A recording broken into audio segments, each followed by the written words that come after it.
Harpinion is a podcast a bit more contrarian, thinking about addressing, the different issues related to politics, the finance world, the world of finance and gaming.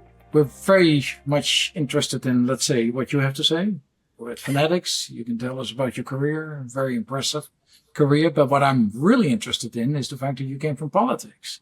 And that to me is a very interesting stepping stone, let's say, getting into gaming. So very few people have made that, let's say, professionally. So let's talk a little bit about that. Let's talk a little bit about, let's say your initial start, where you came from, how you got educated, and basically, where you grew up and how this all came about. Sounds great. Well, great to be with you, and thanks for having me on. I appreciate it. Brandt Iden with Fanatics Betting Gaming. And as mentioned, prior to my time at Fanatics, kind of starting at the beginning, I served in the Michigan legislature, grew up in a place called Kalamazoo, Michigan, which is in the southwest corner of the great state of Michigan. Served time 4 years in a local position there, and then an additional 6 years in the state house. And I think that really, as we talk about the intersection of gaming and my career and how that sort of all came together, it really started in the state house. I will say that I've always had a passion for just gaming in general. I find it a wonderful entertainment product. Obviously, Michigan is a state that is a very unique gaming concept with 23 tribal casinos, 3 commercial casinos, a robust online lottery at the time, and of course now online gaming and sports betting, which I know we're going to talk more about. But I kind of grew up just around that offering as a great entertainment offering and one of the many things to do in the state. And so when I got into the state house, I didn't know anything about gaming other than just I was a participant. I went to the casino, I had fun, I enjoyed it with friends, Exactly. right? The camaraderie of going to the casino. But what exactly did you do in the state house, just for clarity? So I was a state lawmaker in the House, and I served. I was the chairman of the Ways and Means Committee in particular. So I dealt with the financial issues and a lot of the which in Michigan were very important. So I did big budgets, and so anyway, as I was saying, I enjoyed gaming just in general. And as I got into the state, I learned more about sort of the state intersection with gaming and how it all comes together. I knew that the state had always regulated gaming, but I didn't really understand the extent at which that occurred. And really what I found is that, in the hierarchy of regulated industries within the state, gaming really ranks one of the top. You've really got, alcohol, tobacco, energy, healthcare, and then really, in there is gaming. And so as you look at sort of the top 5, top 10 things, gaming is very highly regulated. And so, obviously I had the opportunity to learn more about that, learn more about the industry, and it really kind of took off from there. And we can talk more about that, but that was sort of the start of my interest in gaming, and then how it all came together over the course of the 6 years we can further discuss, but that's where it all began. All right. But I mean, when, for example, like Michigan doesn't have gaming, I mean, it had gaming for a long time related to the tribal area, but not related to the commercial casinos and then, let's say, the iGaming, right? So how did that history, let's say, took place? And which part of that history did you, watch close by or, directly? Yeah, sure. Yeah, no, absolutely. So in 1993, the first tribes in the state were compacted with the state of Michigan. And simply what that means is that the tribes, the initial tribes that moved forward with the state entered into an agreement where they could offer gaming in the state. And not all of them did it at once. Not all of the 11 tribes did it at once. I believe there were 3 that started out with the original 1993 compacts. Under Governor Engler. Those were very successful, transpired into the rest of the tribes compacting later on into the late 90s. And then as we got very early into the 2000s, 2001, I want to say 2002, the 3 commercial casinos in the state of Detroit put forth a constitutional referendum before the voters in the state to authorize their construction. And basically those 3 casinos were then built. So then you had the tribal casinos sitting here, the commercial casinos sitting here. And then sorry, go ahead. What I'm interested in is, for example, in most states, it either stayed tribal or it was commercial first, right? If we start looking at Jersey, Nevada, we start looking at California, it never went commercial. What's interesting in Michigan is that indeed it was tribal first and then it went commercial. When you think about the power of tribal at that time, they must have really had a convincing case, right, to, let's say, Michigan, to the voters in order to say, okay, we need, to get 3 additional commercial casinos. And I guess that had something to do with the financial difficulty, or was that just something ways and means? I mean, was it a way, that, let's say, everybody was convinced that, this was the right way to, get extra taxes? I mean, what was the story behind it? Well, I will tell you, the story behind it was that the city of Detroit needed revenue. And so these 3 casinos very strategically decided to limit the ballot language in a way in which the ballot language is very defining. It actually says where they need to be built, how they need to be constructed, the employees they need to hire, the union jobs they need to create, the tax, as well as, of course, the taxes that they pay. So it was a very specific referendum, which just created those 3 commercial casinos. And of course, the city of Detroit being one of the largest urban areas in voting population, overwhelmingly passed that constitutional referendum, which then allowed those 3 commercial casinos to be built after the tribal casinos were already in place in the state. From your experience, how many people, let's say, voted in favor of it, are still in favor of it, or would think differently? Well, that's a very good question. I couldn't tell you that far back, so I don't have the numbers as to who off the top of my head. It's not about specific numbers, but just Yeah. Well, I will find that. Let me give you the best example of sort of a current day phenomenon of that, right? So let's flash forward then to 2021, when online casino and sports betting became available in the state.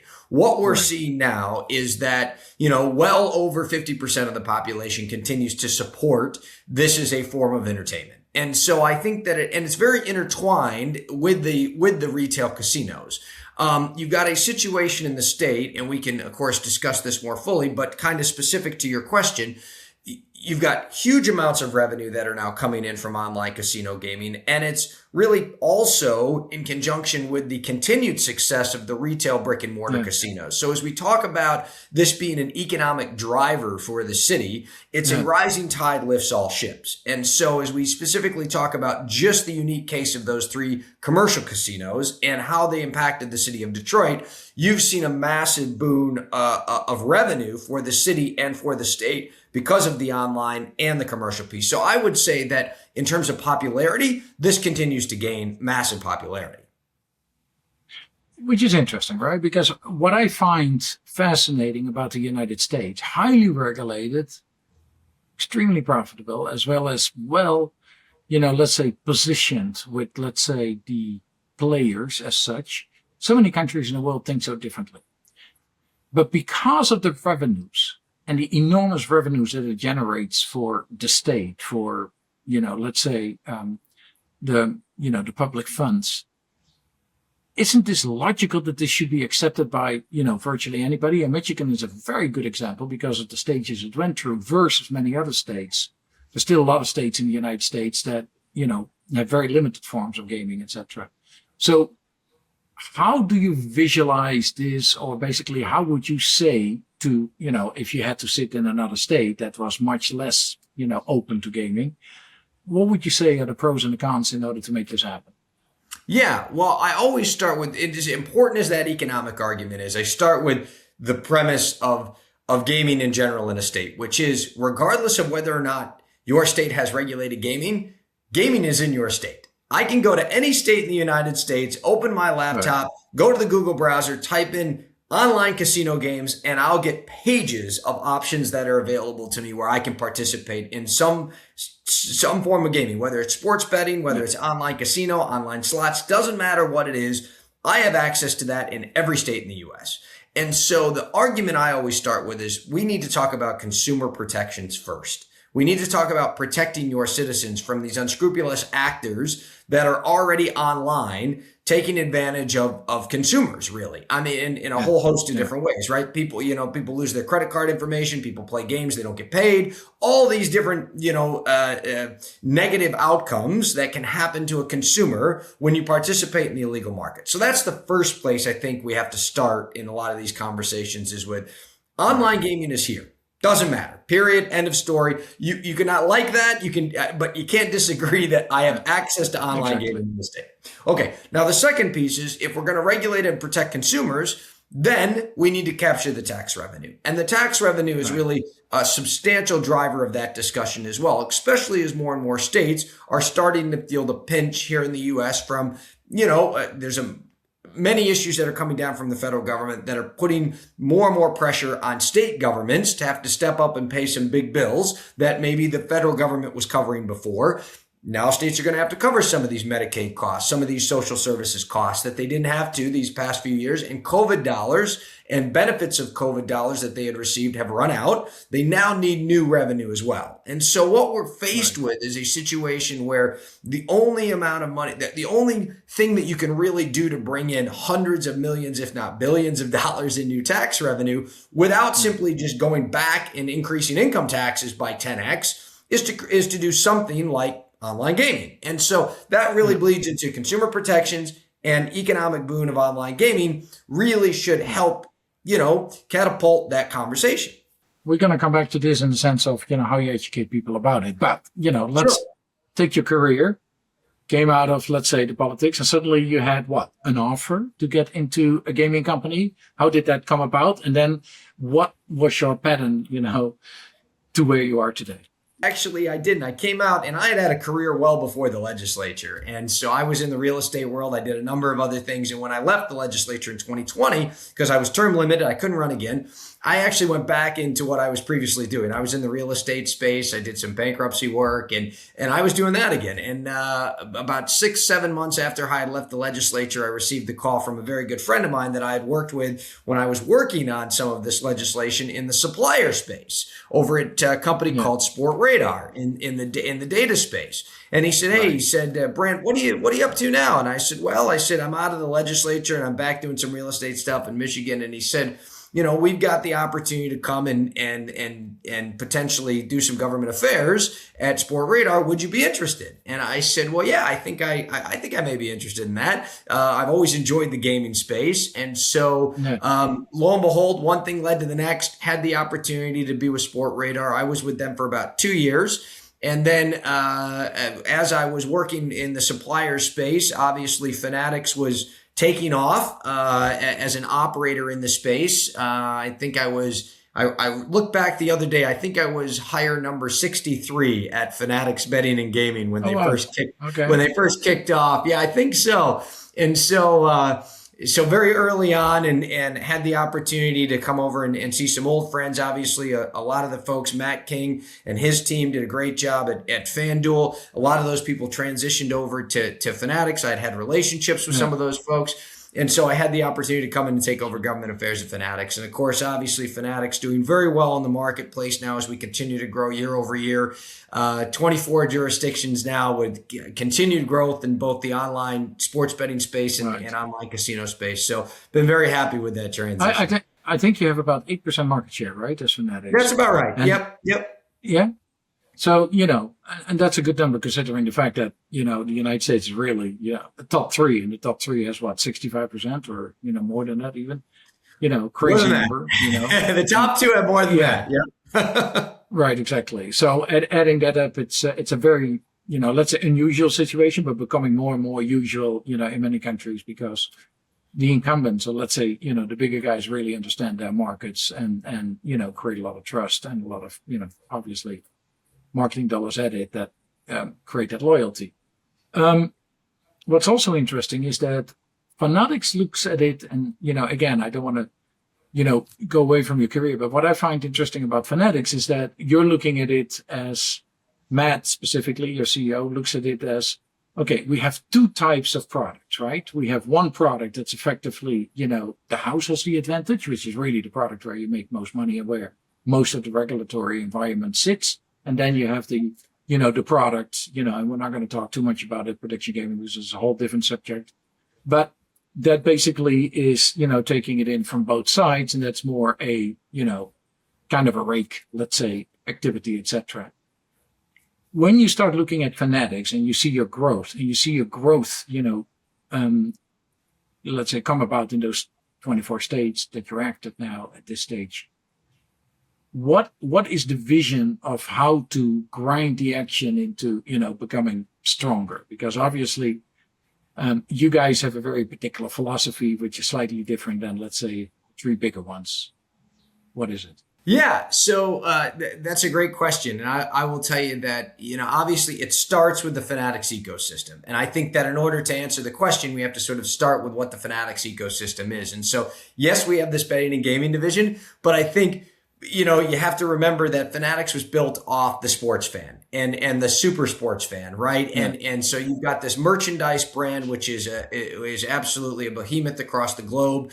You've got obviously the collectibles division, which now includes Topps trading cards. And Michael Rubin, our owner at Fanatics, had this vision of incorporating, the full ecosystem of sports, which is where the idea was sort of born for the betting and gaming division, right?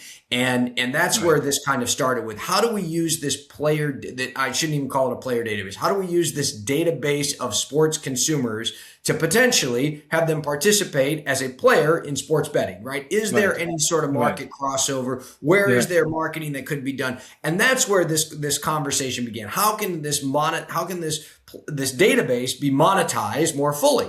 And so, as business leaders do, this was one of the ideas that was created, and obviously has become very successful under Matt King's leadership. Obviously, Michael Rubin appointed Matt King to run this division. He was very successful, as you mentioned, at FanDuel.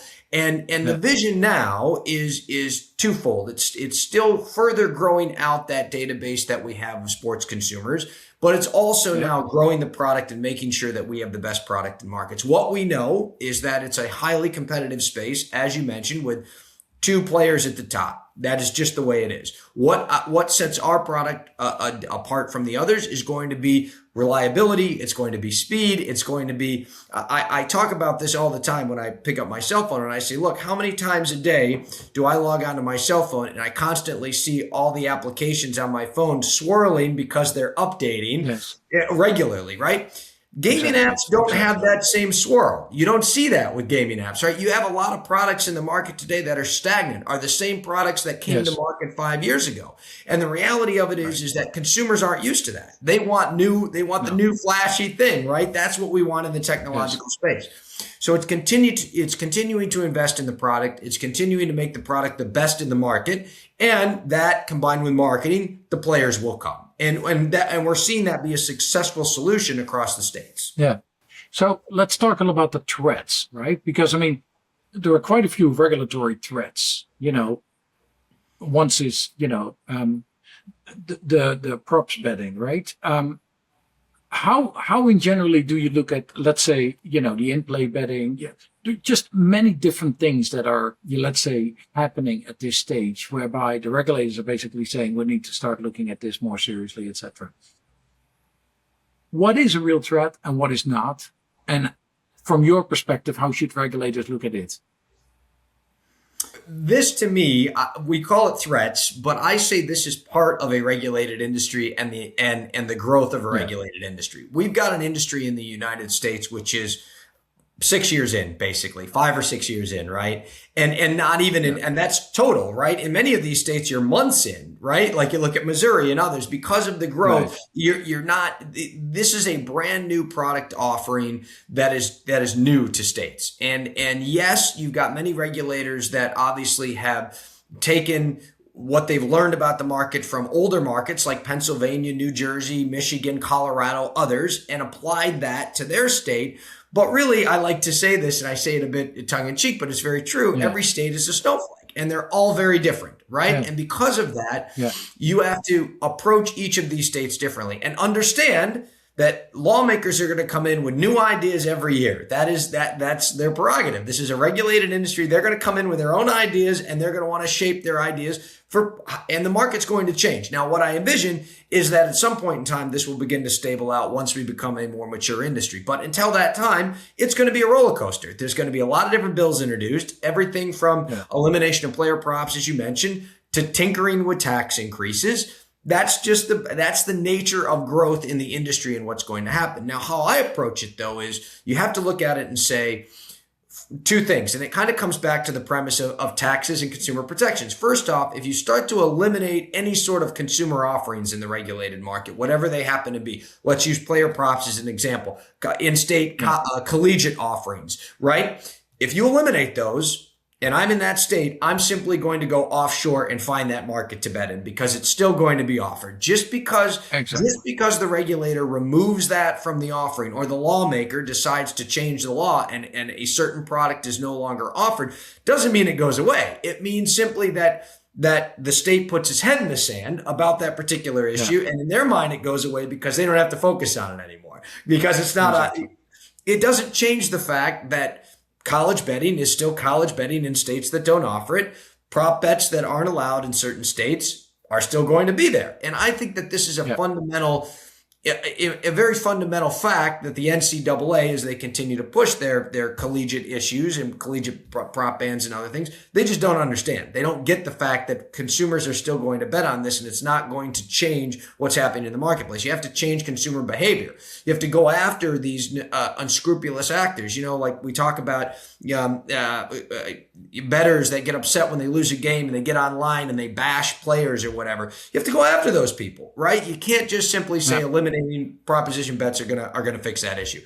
Tax rates, I come back to as states tinker with tax rates. It's a very similar argument, which is the more you increase taxes, the more you stifle technological growth in the industry. And that's going to impact your bottom line at the end of the day. You can increase those taxes all you want. That means that operators are going to continue to invest less. It means that we're not going to be able to market as much. It means consumers aren't going to know that we're in the market. And that's going to impact long-term sustainability for the product. You can't just keep going back to the golden goose and expecting it to be golden eggs. Exactly. I just want to hit on that tax point because I think it's really important.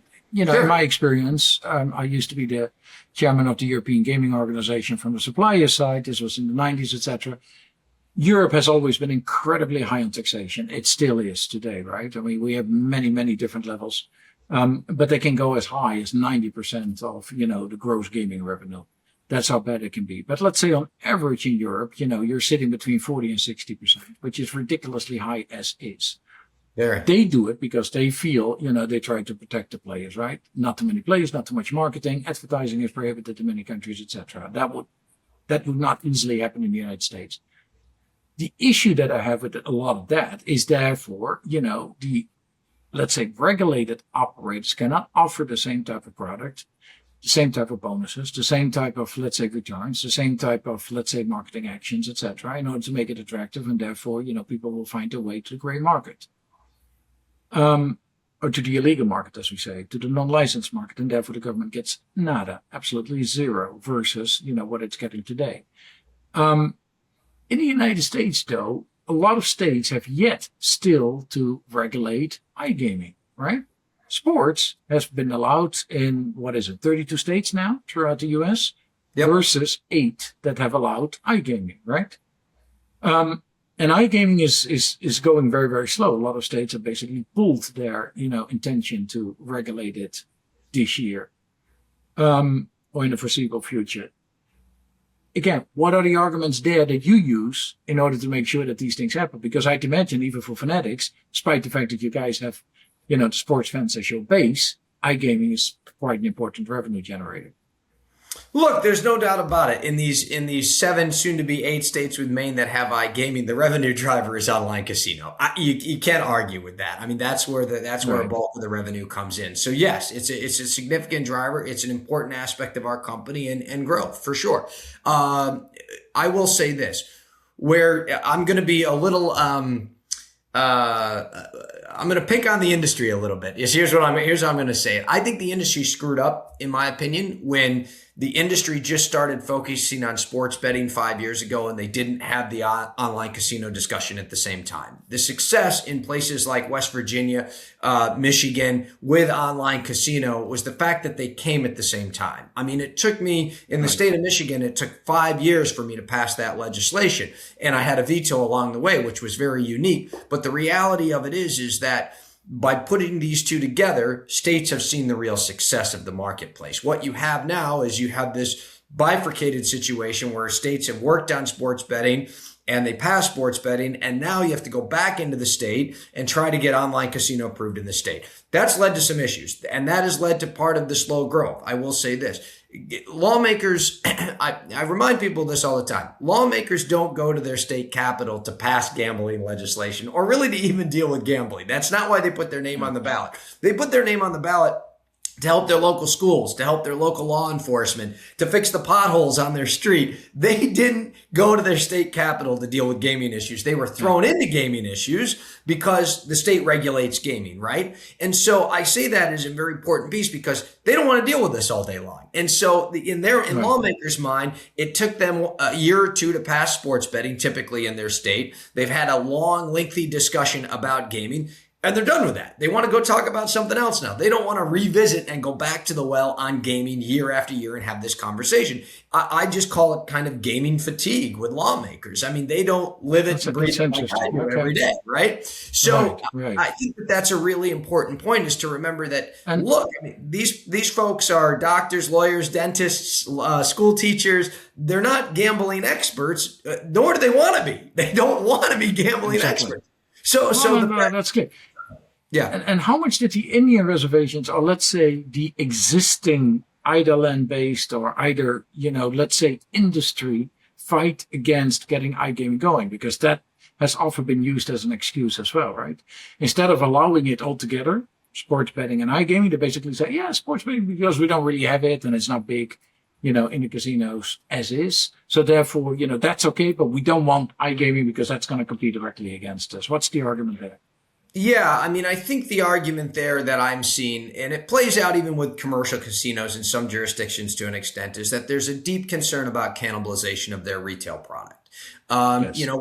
Whether it's existing commercial casinos or Indian country gaming, the reality of it is that they've invested a lot of money in their brick and mortars, right? And as we talk specifically about Indian gaming, the reality of it is that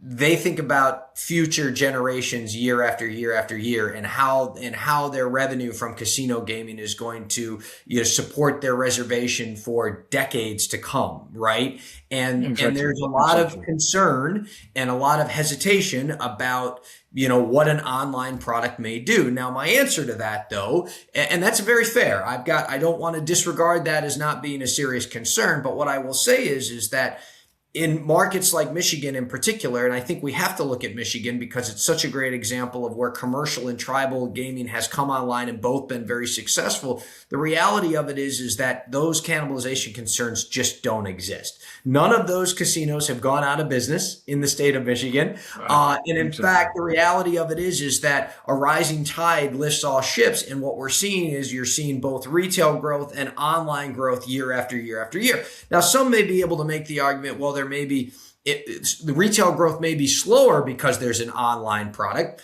I'm not going to argue with that. But the reality of it is that both are still growing and both are generating a significant amount of revenue. Yeah.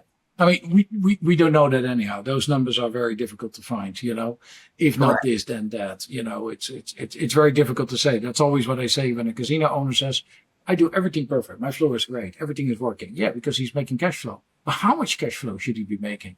Is, his margin of, let's say, 18%, good enough, or should it have been 24%? And what should he invest in order to get there? So difficult arguments. Indian reservations in generally are not in iGaming, but they are in Michigan, you just said? They are. Because they're not in many other states, right? They're not in many other states. And that's probably also one of the reasons. Yeah, there's only two. It's Connecticut and Michigan, and it will be Maine. Maine will have iGaming once Right. it comes online in 2027. But yes, I mean it's currently it's only those two states. Uniquely, Connecticut only has two tribes, and so that's a very unique situation. Michigan, though, with the 11 tribes, they all are very successful. And I often have this is a conversation I think that's playing out across the rest of the country as we look at those remaining states that don't have sports betting. And here's a connection that I want to make, which is many of those states have got very significant tribal presence. The states that don't have sports betting today, whether it be Oklahoma, California, you pick it, right? Okay. The reality of it is that I always hear this. Well, there's not enough money in sports betting. I hear that all the time from my friends that are in that, and they're right. They're right. There isn't enough. They say, look, in California, there's 112 plus tribes in the state of California. There's not enough money for all of us to make money. Absolutely correct. If you want to make real money, move to iGaming. That's where the real money is. If you look at Michigan and their success there, the tribal model in Michigan wouldn't be nearly as successful as it is without the massive revenue boon that comes in from online casino. That's where the real revenue comes in at. And so if you want to say, okay, how are all tribes going to be successful in the state of Oklahoma where there's 48 plus tribes? The reality of it is it's because you need more revenue. In order to get more revenue, you got to have online casino. Sports betting isn't going to get the job done, right? And so I think that's part of the discussion that needs to be had. But it's difficult one. So just from an outsider's perspective, why would the Indian reservations in generally not try to play the home card? In other words, maybe they do in Michigan. I don't know. The home card, like basically saying, hey, listen, play with us, not with FanDuel, not with, DraftKings. Play with us because the money stays in state. Kind of an interesting argument, which, others don't use, goes into the big corporate, etc. So, maybe an argument, for them in order to therefore, be more pro, right? Yeah. It is one that I will tell you there are, in Michigan, what we've seen is two of our larger tribes white label their product. They don't have a partner. They have a significant enough database. They've worked with a tech provider. They've white labeled their own product, and they're successful with this, right? And so I think that's it varies per tribe, but at the same time, the counter to that is the Bay Mills tribe, and I always use this one as an example. Up in the furthest northern reaches of the Upper Peninsula, partnered with the DraftKings and has become incredibly successful. I will tell you, their reservation was on the brink of insolvency to some extent. They had a lot of financial issues many years ago, and they will tell you today that one of the reasons they're thriving is because of the relationship with DraftKings. So I do think it really goes both ways. Right now, it has to either be the right partner in the right circumstances, or you have to have a big enough player following to be able to be successful. But both of those things can be true in a state. And so it doesn't have to be one size fits all. No, that's interesting. That's not one argument that I would have thought of. Let's talk a little bit about the regulators. Regulators in generally, I find internationally, I'm sure in the United States, not dissimilar, etc., are not exactly gaming educated, to say the least, are not exactly familiar with a lot of things related to gaming. But they, because it's one of the subjects that it's easy to have an opinion about, right? It's easy, like, I play a little bit and suddenly I know things about gaming, right? It's a bit like, when you start arguing abortion, when you start, etc. You have an opinion, and your opinion you can defend, and then you can basically say, yeah, I'm going to go for that. How can, let's say, where do you feel the regulators are sitting? Where do you feel that the regulators need more help? And where do you feel, the industry has a responsibility in order to do more? Yeah, I think that's interesting. I from what I see from the regulatory approach, you see a lot of now, especially in sports, and I guess I want to start there because sports has become so, as we talked about, you've got so many states which have adopted either retail or online or both. I think that the regulations are now sort of solidified enough where many states kind of, I don't want to say copy and paste, but they use the better regulations in some states to then when they're crafting new regulations, and the regulations that don't work as well, they throw those out and they build off the good regulations that make sense. And so I think what we're seeing in sports is you're seeing some fairly solidified regulations that have worked from state to state that will probably continue to work. I think where we get into maybe some nuances is in the online gaming space. What does that look like going forward?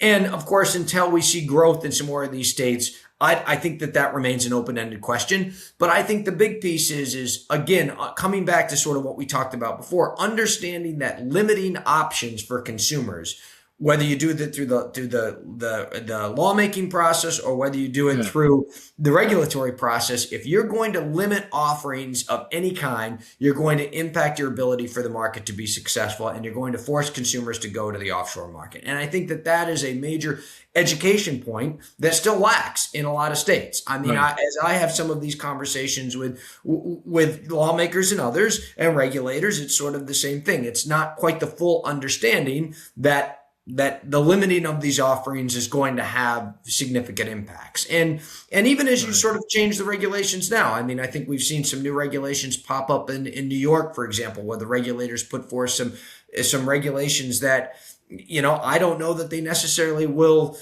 make sense for the industry and could potentially lead to some very significant, stagnation of revenue growth if they implement them, because they haven't necessarily been thought through. And I think you really have to take time when you're crafting new regulations to ensure that they don't impact, that they're not overly burdensome to the point where they impact revenues and growth in your state. Right now, we have been talking about the United States. We've been talking about some of the bigger companies. We've talked about Fanatics. Fanatics, has a big following, not just in the US. If you start looking at, let's say, the international market, what is your vision, or what is your, let's say, prediction about, are any of these companies going to go international? We have seen it in land-based, right? The Wynn Casino, the MGM, the Sands, they've done extremely well, around the world in various locations, specifically Asia. I should say especially Asia, because they're just much more open to, let's say, integrated resorts. The regulatory environment is a bit more tight, and it works more, let's say, in the favor where they were able to get into. What do you think is going to happen here? Because, I mean, the size, the money, the let's say the marketing, the bandwidth, of these larger companies is just phenomenal. So where can it go, and will it go internationally? Well, that's an interesting question. Obviously, FanDuel, the mothership is Flutter there. They're obviously an international behemoth. They've done very well across the globe. Bet365, obviously the same. I think for some of these companies that are more U.S. based, like a Fanatics, for example, maybe like a DraftKings, let's use those as an example.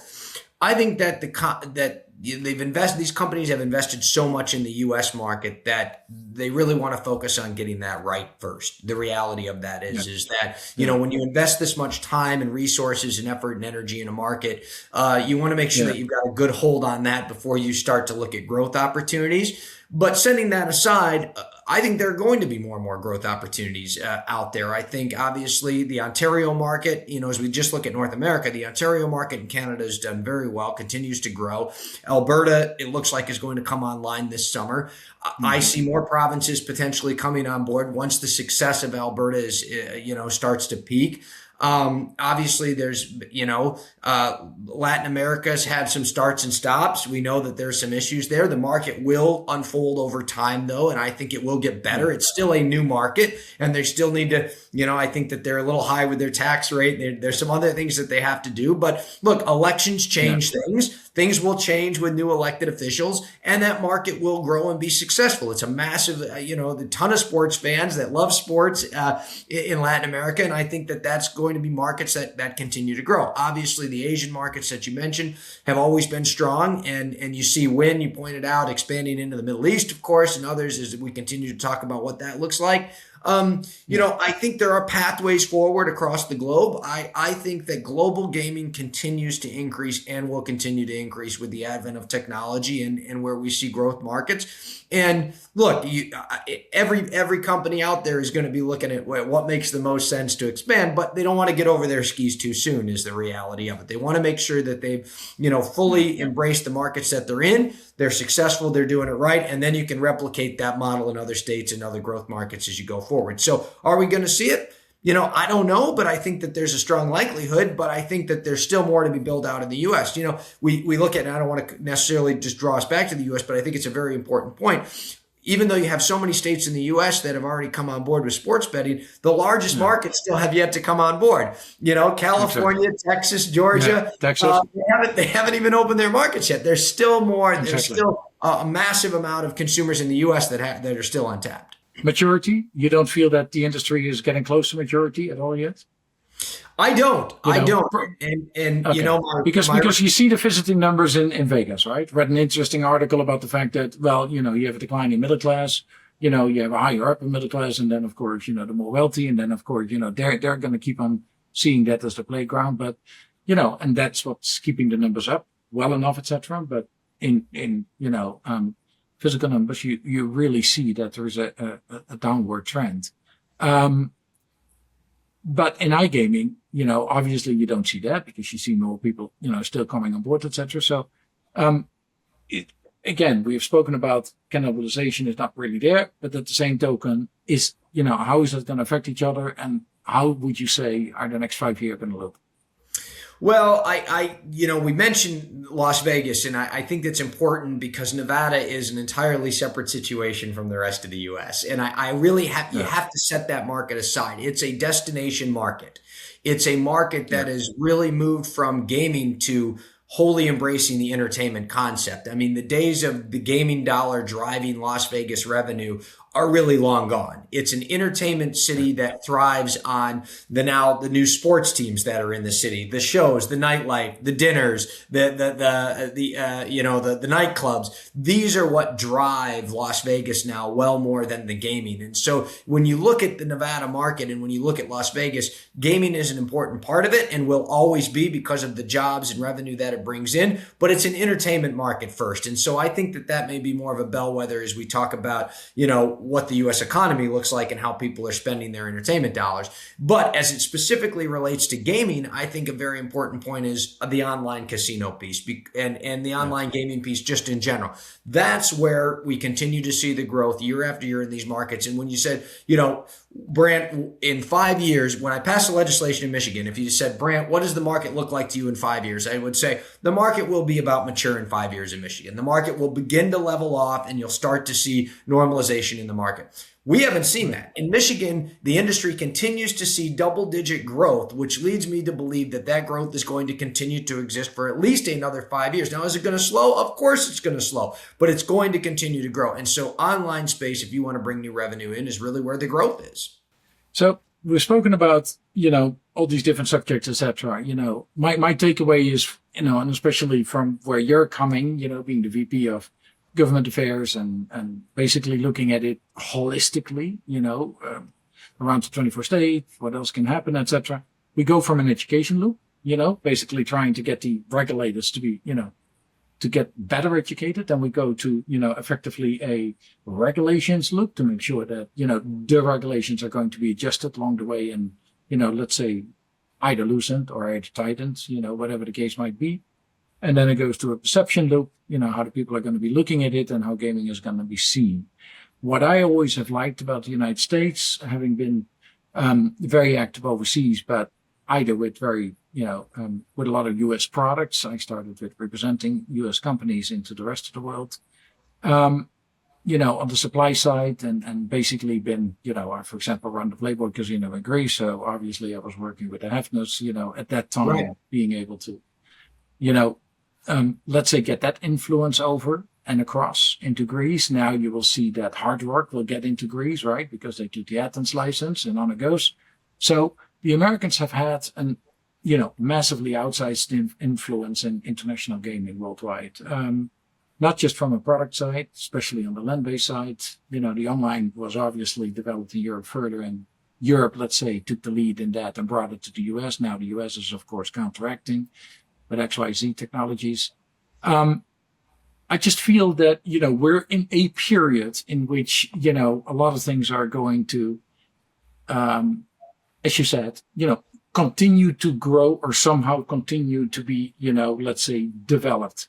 So, just to, as an ending story to this, where do you see the industry, yourself, Fanatics, and let's say the United States sit in the global picture, let's say, in the foreseeable future? Because I'd like to have this, card in front of me that basically says, okay, rest of the world, let's take a look at the United States. We can learn from the United States, and nowadays we're very careful when we say that.